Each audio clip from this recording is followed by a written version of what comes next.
mõtlesin, et ma siis räägin sellest, kus minu vaimse tervise probleemid alguse said. Et tükk aega mõtlesin, et mismoodi ma seda nüüd serveerima hakkan, sest see on päris pikk. Võib-olla pean 2 osas seda tegema, ma ei tea, palju seda nüüd üles laadida saab. Ma tean, viimane kord vist oli 9 minutit ja pea 10. Aga vaatame jooksvalt. Et poiste isaga kohtusin aastal 2006 varakevadel minu kodukandis ja minu sõbranna kaudu siis, nagu tema töötas siis sõbranna vanematega ja siis Rootsis. Ja siis nad olid seal kandis juhuslikult ja siis hängisime ja ikka biod ja chill ja grill ja et siis mul oli korter, mida ma nokitsesin siis seal vaikselt, mille mul ema nagu siis andis ja siis ta läks ära tagasi Rootsi. Siis ma ei tea, ma päris täpselt ei mäleta, aga mingi hetk ta nagu vist helistas, et kuule, tule ka, ma ostan sul pileti ära, et tule ka Rootsi, et saad tööle minna ja mida iganes. Ma ütlesin, et jumala hea pakkumine, et korter vajab remonti teha ja mida iganes. Et ja kui tüübist sisse ka võetud, siis seda enam. Ja siis ma läksin hullu tavaariga, et telliti ju igasugu kaupa ju kaasa. Küll mingit sigarette ja küll mingit õlut ja ma ei tea, ma läksin nagu kaamel. Et aga õnneks too siis sõitis 600 kilomeetrit alt üles sadamasse mulle vastu. Nii, okei. Mõeldud, tehtud ja mindud ja kohal. Et selles mõttes seal siis nagu tegelikult mingid ohumärgid kogu aeg nagu andsid märku, et ma nüüd tagantjärgi mõtlen, et mis oleks pidanud kohe nagu ütlema nagu ei ja keerama otsa ringi ja mida iganes ja aga kus sellega roheline ja roosa ja mida iganes siis jätkasid. Kui me kohale jõudsime, oli üks maja. Tegelikult oli seal ilus väljaspoolt, jumal ilus maja. Kõik selline, lähed sisse, mine hekki. Köögipõradal vist oli selline kiht koera sitte. Terve elamine oli lihtsalt nii räme, et mööblid, asjad, kõik olid super luksid, aga lihtsalt seal elas enne tema mingisugune sõber, kes oli täis alkohoolik ja ta oli mingi jahikoer oli tal seal ja siis ühesõnaga muutus täiesti allamäge, ta viidi ravile ära ja siis tema sai nagu selle maja, me saime seal kasutada seda maja. Oh my god, ma ei mäleta, ma koristasin seda maja vist mingi nädal aega või. Ja teate, mis oli esimene ohumärk, mis tuli või? Tüüp paneb sokid, valged sokid jalga, kõnnib ette ja vaatab talle alused. Natukene vajab veel küürimist. Okei. Et nagu päriselt või. Sellist asja mul ei olnud elu sees kogenud. Ma siiamaani, vahepeal ma oma kodus käki peaks katsetama, et kui on valged sokid jalga, et kas põrad sai nüüd puhtaks või saad. Nii, okei. See selleks, nii, sai elatud ja oldud ja siis nagu oli, et tema käib seal tööl ja et mina pidin ka saama ja siis ei saanud. Ta istus kodus, vahepeal nüüd isegi midagi süüa, sealt nagu selles mõttes oli külmkapid, oli mingid lihakraam täis, et me seda saime seal süüa. Ja siis mina hakkasin mingid paberid ajama, et äkki ma saan siis, ma sain kusjuures, et mul õnnestus Rootsi isikukood saada sealt. Et ma lähen siis rootsi keelt õppima ja ma lähen siis nagu siis, ma saan tööle ka. Tegelikult oli jumala hea plaan ja kõik mõte on ju. Aga siis ma ei tea, järsku siis pauhet sügisel, et mingi teema oli, et me peame ära minema või ühesõnaga lähme Eestisse. Ühesõnaga tüüp mõtles, et lähme Eestisse, kui just ei saa. Ja siis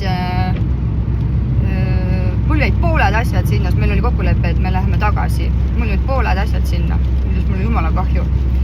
Ja siis tulime tagasi, midagi. Ja hakkasime tagasi tulema, on üks pomm uudis veel, et korter, mille siis mul nagu ema niinimetatud andis, et ma saan siis nagu ise toimetan on ju tuleb välja, ta andis selja taga, tegi vennale kinkelepingu. Mul oli niimoodi, et okei, et kus ma nüüd siis elama hakkan. Aga sa pidid ju remonti tegema. Mul ema nagu ütles, mis mõttes nagu, kuule, et ma üritan tööd leida, et ma olen naiste rahvas siiski, et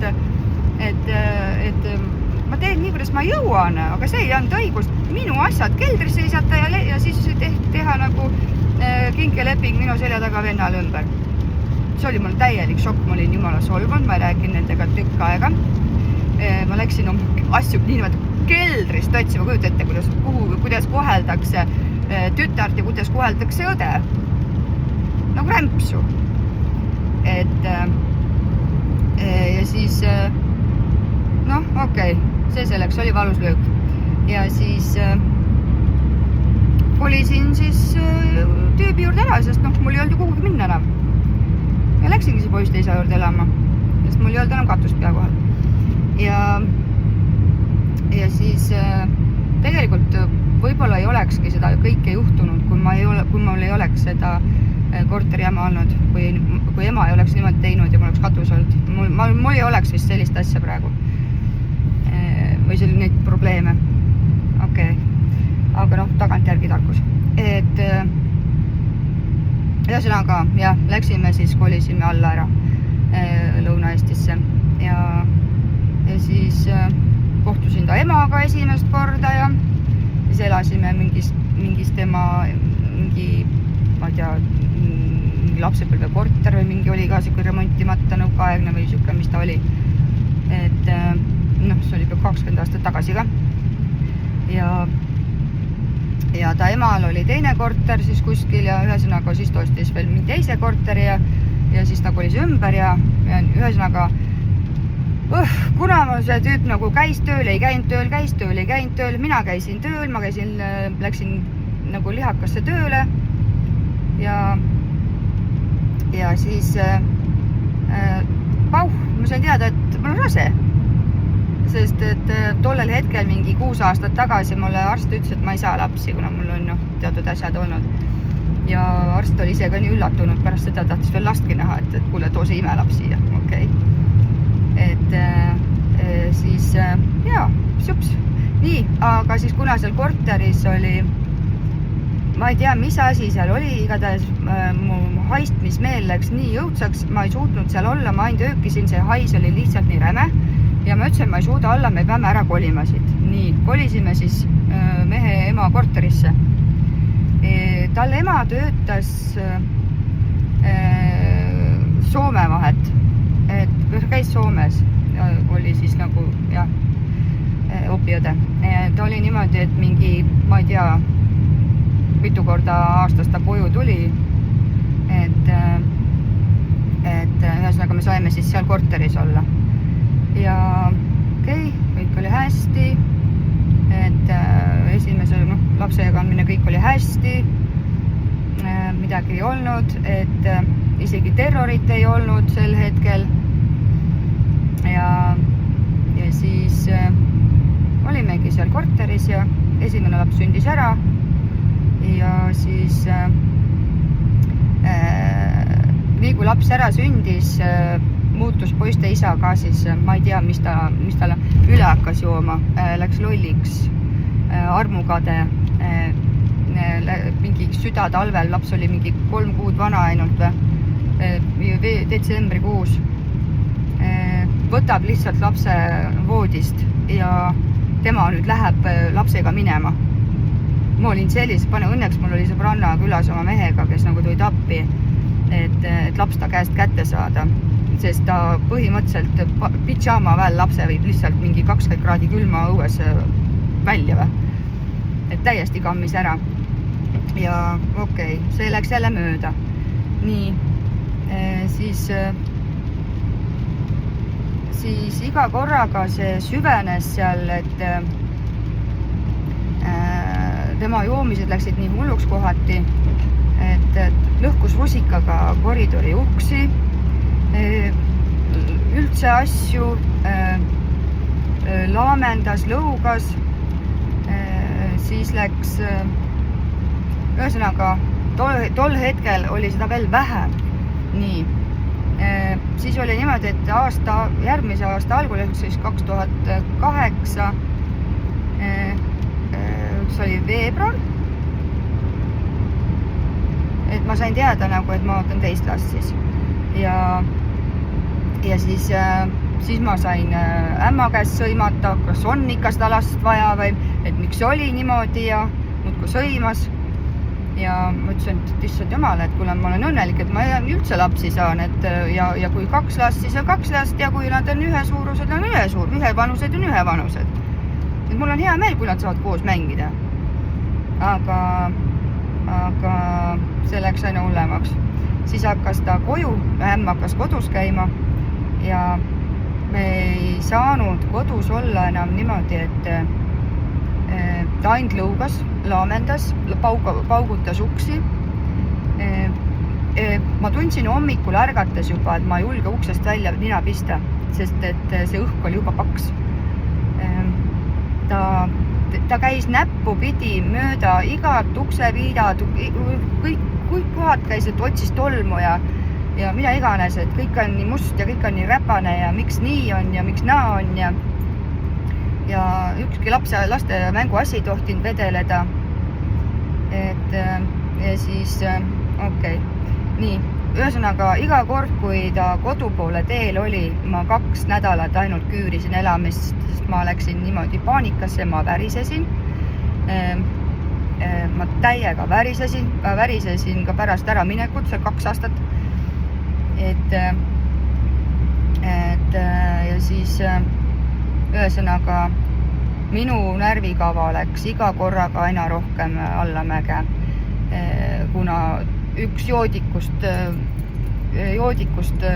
vägivaldne mees, vabandust väljendus seest, ja teine siis tagatipuks siis mingi scary movie ämmamoore.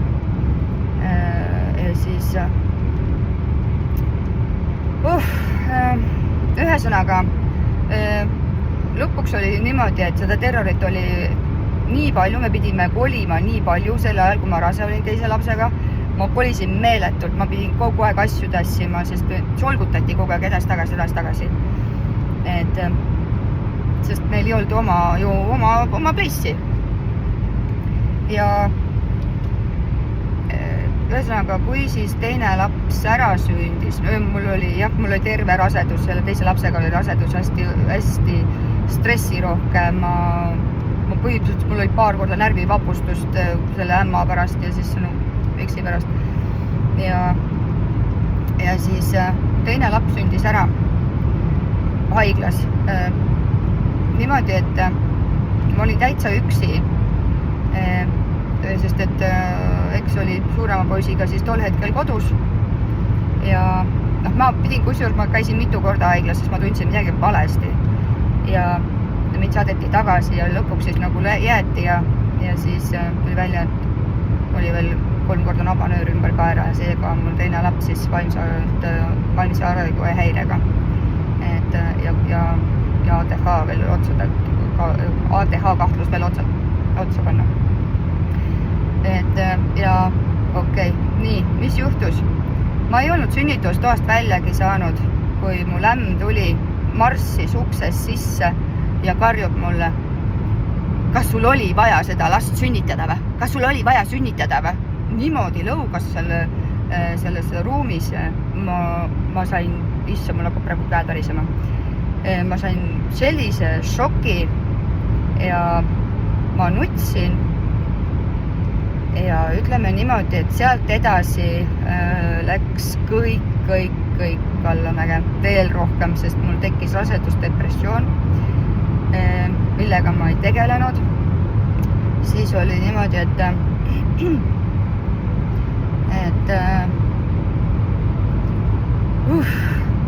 ühesõnaga seda peksmist tuli väga palju ja mul ühel hetkel oli niimoodi, et me sõbrannaga müüsime hoidisi, ma tegin igal sügisel hoidiseid sisse, oli oma aiamaa, tegin hoidiseid ja mul jäi alati järgi kevadel ja siis mõtlesime sõbrannaga, et tema tahtsi oma plaate müüa, mina müün siis oma hoidiseid ja päev oli jumala super, et tipsutasin vaikselt džinni seal kõrval ja mõnus oli olla ja siis et mul jäi päris palju üle ja ma ütlesin Maarjakülale, et kuulge, et kas te soovite, et ma annan teile kogu selle kupatuse ära, ma andsin Maarjakülale. Maarjaküla oli väga õnnelik.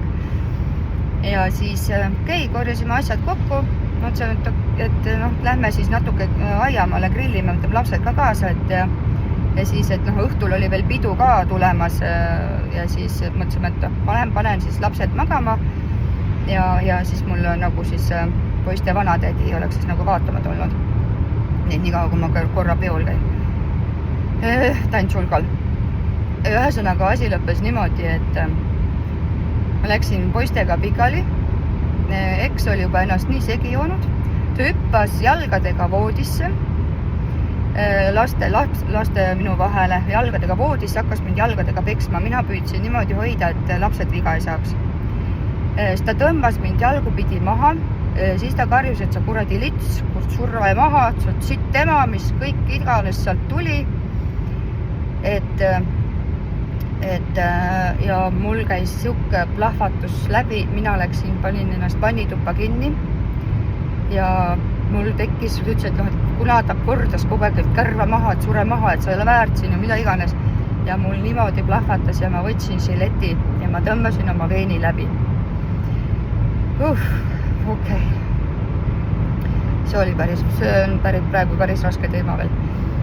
Nii, ma ei mäleta rohkem midagi kui seda, et märkasin haiglas üles. Haiglas küsiti, et kas sa tahad koju minna. Ma ütlesin, et jumala eest, ärge viige mind koju, palun ärge viige mind koju. Et ma ütlesin, et ükskõik kuhu, aga palun ärge viige mind koju, ma ei taha minna sinna.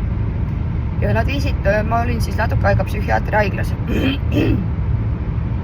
Et sõbranna tuli mulle külla, vahepeal seal rääkis minuga, siis oli raviarst öelnud, et mul ämm oli helistanud sinna, nõudnud siis minu terviseseisundit ja nõudnud seda ja ma ei tea mida ja raviarst ütles, et teil ei ole õigust midagi nõuda, et ta ei saa nagu patsiendi andmeid väljastada. Ja ta oli hakanud seal sõimama midagi ja siis psühhiaater ütles mulle pärast niimoodi, et kui on võimalik, jumala eest koli ära, nii kiiresti kui saad, kui koli ära sealt. Et siis mul käis nagu see mõte nagu läbi, et okei, et ma kolin ära. Aga siis see olukord ehmatas tollel hetkel mul eksi. Ja tema oli siis nõus, jättis joomise maha, ta oli nõus maad ja ilmad kokku, et ma jumala eest ära ei läheks. Ja me läksimegi siis pereteraapiasse, ülikallis pereteraapia oli, õnneks vald maksis selle nagu kinni. Et käisime pereteraapias, kõik oli algul hästi, kuni siis ühel hetkel tuli jälle see alkohol mängudel. Ja siis oli ühesõnaga, jah, mingil hetkel ta läks siis ära Rootsi ja siis mingil hetkel ta tuli tagasi, aga minul oli juba see, et ma enam ei taha, et minul aitab. Ja siis ma kohtusin sellel hetkel, kui tema ära oli, kohtusin siis ma tütre isaga. Ja ühesõnaga oli niimoodi, et tema oli tööl ja mul tekkis selline olukord, kus mul ämm oli kodus, viskas mu asju, pakkis mu asju, et tema nüüd, et mina pean nüüd välja lendama koos lastega, et tule korja asjad ära. Ja siis õnneks mul Plika isa ema tuli mulle appi kolima. Ta leidis, ta ei tulnud appi kolima, vaid ta tuli meile järgi. Issa, ma täitsa värisen. Ta tuli meile järgi ja viis meid lihtsalt ära ohutusse kohta. Ja ma olen talle siiamaani sellest tänulik. Et